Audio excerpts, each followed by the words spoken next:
Mic check. We're good? All right, you guys. So we are here on Otay Mountain Truck Trail. We came up to just check this out and give you a nice closing day view of kind of where we've been today. And we have the Raptor, which is the Border Patrol helicopter hover Raven. Oh, Raven. Whoops, sorry. Are you sure? Raven, I'm sorry.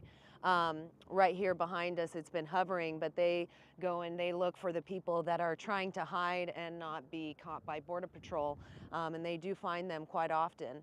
But it's been a very interesting day here today. We started out by going to check on the Marin Valley Road outdoor detention site. And we were going to go down and try and look at the border wall down there, and wound up getting stopped by a gate that is from the city of San Diego and their water authority that goes down there to capture or impound water from different sources so that they can reuse it. And so there was a lock gate. But as we were sitting there just getting ready to give you a little bit of an update, we wound up seeing one of the NGOs come down because we had seen water just past the gate. And all along the road, going down Marin Valley Road, you can see remnants and a bunch of evidence of the invasion happening, because there's just trash strewn about, clothing, water bottles, maxi pads. There's fires that have been started in that area. And so when we saw them, they came and dropped some more water off and then wound up leaving. And just as I was doing a update for you guys, there was some individuals that started to come up that same road and were kind of hiding in the corner. And it was a family, or per se, I mean, it was a couple of women with some children, and they were coming up through the trail. And so we tried to get them to take some water because they kept asking us if we had some, and so they didn't really take any, but they had to keep going up the road to get to the camp, which wasn't too far up there. And so as we were coming back up, we wound up passing them and telling them it's just not too far from there. And when we got towards where the camp was, which is just along the way, there's a big dumpster that's outside, and there's all of these areas on the ground where you can see that they have started fires seemingly at night. And then we saw some fire trucks that had come down because there was a fire that they were having to deal with, and it's allegedly it's on the Mexico side, but they had stopped there, and they said that that is a very popular area for these individuals to cross and post up. And so they'll see, you know, in the tune of 300 to 400 sometimes. It just depends, but it's a place that, you know, we haven't really seen anybody cover. And it was one of the 5 locations that Mexican immigration gives these individuals, depending on which one they're telling them to go to. But there's 5 different camps, 2 in Jacumba, 1 in Boulevard, the one here off of Marin Valley Road, and then also another one which is just some coordinates. So I'm not quite sure if that's the one that is near Jacumba by the wall or not, but we'll have to put those coordinates in and give you a location for that. But this, if you can see behind me, it might not be that clear of a view, but this is a road that we just took, this Otay Mountain Truck Trail, and it kind of goes all along the ridge here and down, and so we wanted to just come up and check it out. So anyway, after we were following up with Marin Road, Valley Road, we wound up going to another location, which the place that we had been before off of Campo Road, and it's right by Taylor Ranch, and it's near Barrett Junction. And so the gate was open, and there was about 75, 77 individuals that were waiting there. They had already picked up about 20 people, so there was about 100 people there today that had come. Some of them were waiting since early in the morning.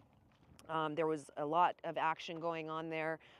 Several fire trucks and ambulances had come, a couple of sheriffs, and there were several Border Patrol vans that had to come and pick them up in increments. And you know, they were talking about how they're full right now, so what they'll do is that's when they send them to the Ramada. So I'm sure today they were trying to empty out these processing centers where they're taking them to, so that they could make room for all of the other individuals. And they also said that not only Marin Valley Road, but right off of the Campo Road where we went and saw them, that's been a very, very busy place. Spoke to some individuals. There was a lot of people that had injuries to their ankles, like sprained ankles, and different things like that from the trek, because coming down right by off that Campo Road, it is something that is a pretty rough terrain.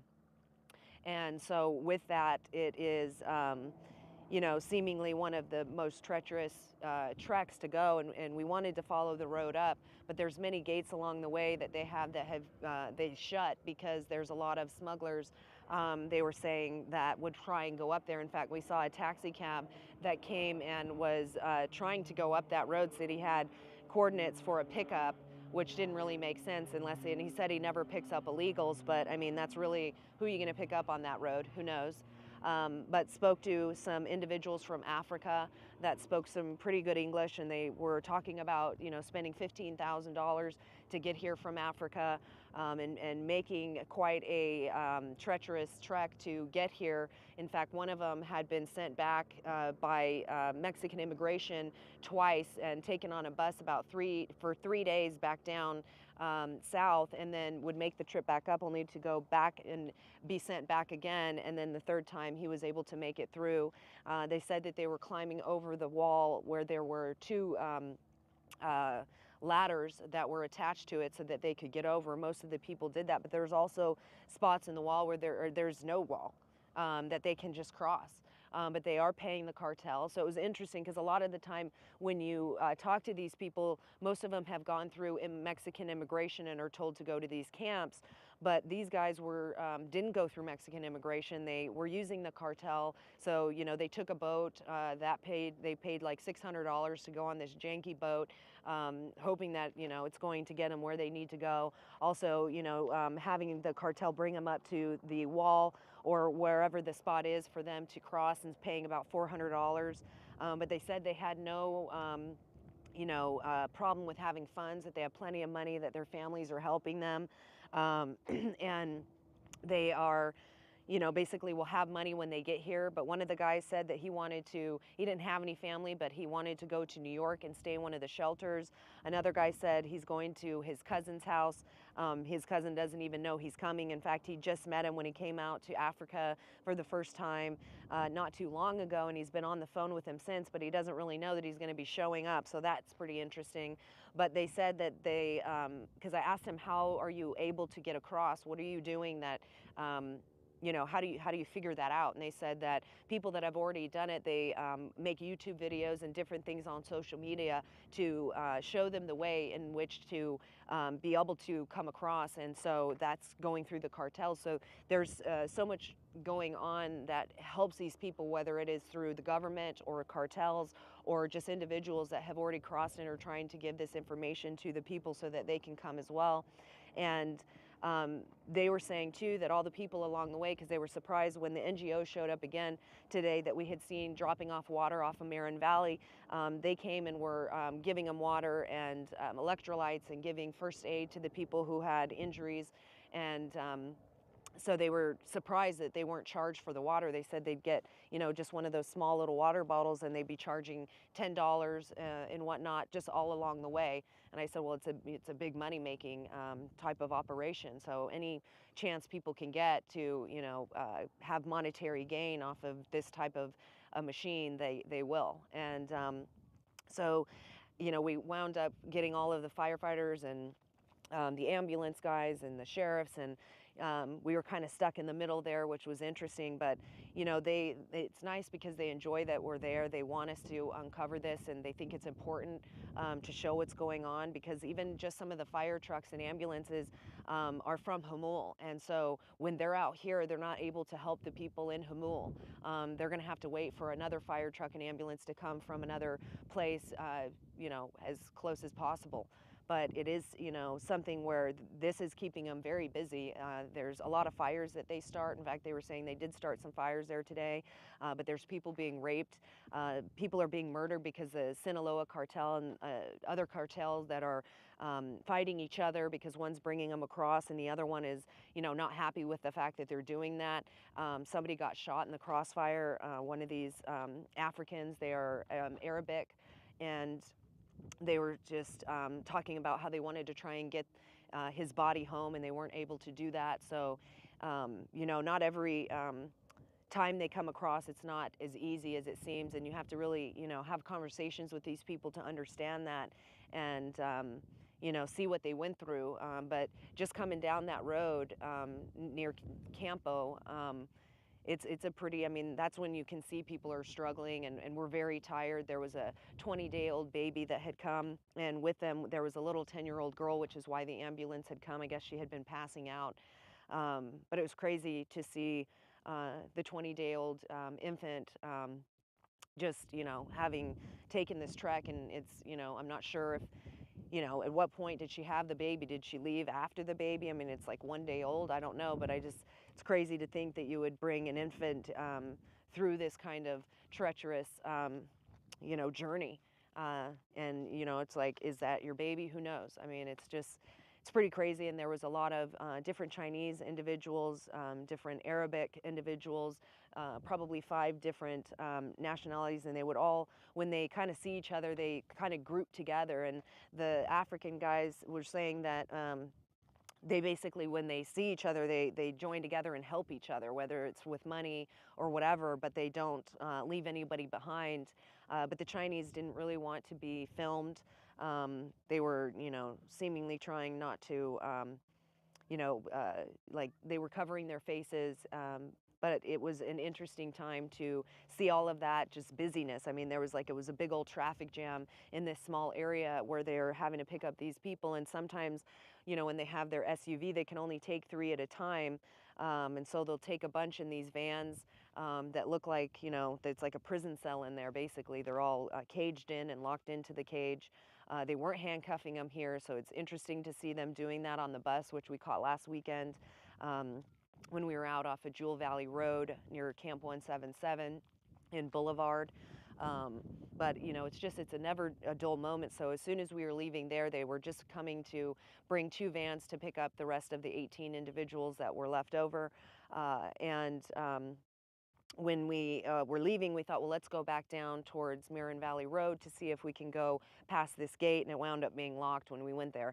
But upon coming up where you turn down the road, there was an unmarked agent who was sitting there with the 5 individuals that had crossed earlier that we had seen, the women and the children, and was processing them. And then 3 vans showed up and were splitting them up. There was one that didn't take any of them, but they could only take 3 and 2, so they split them up, and then they went on to be taken to who knows where, because they are so busy. Sometimes they will take them to the checkpoint, and there's like a holding center where they can maybe possibly hold about 40 people, but they have to start splitting them up because there's so many coming across. They're at capacity.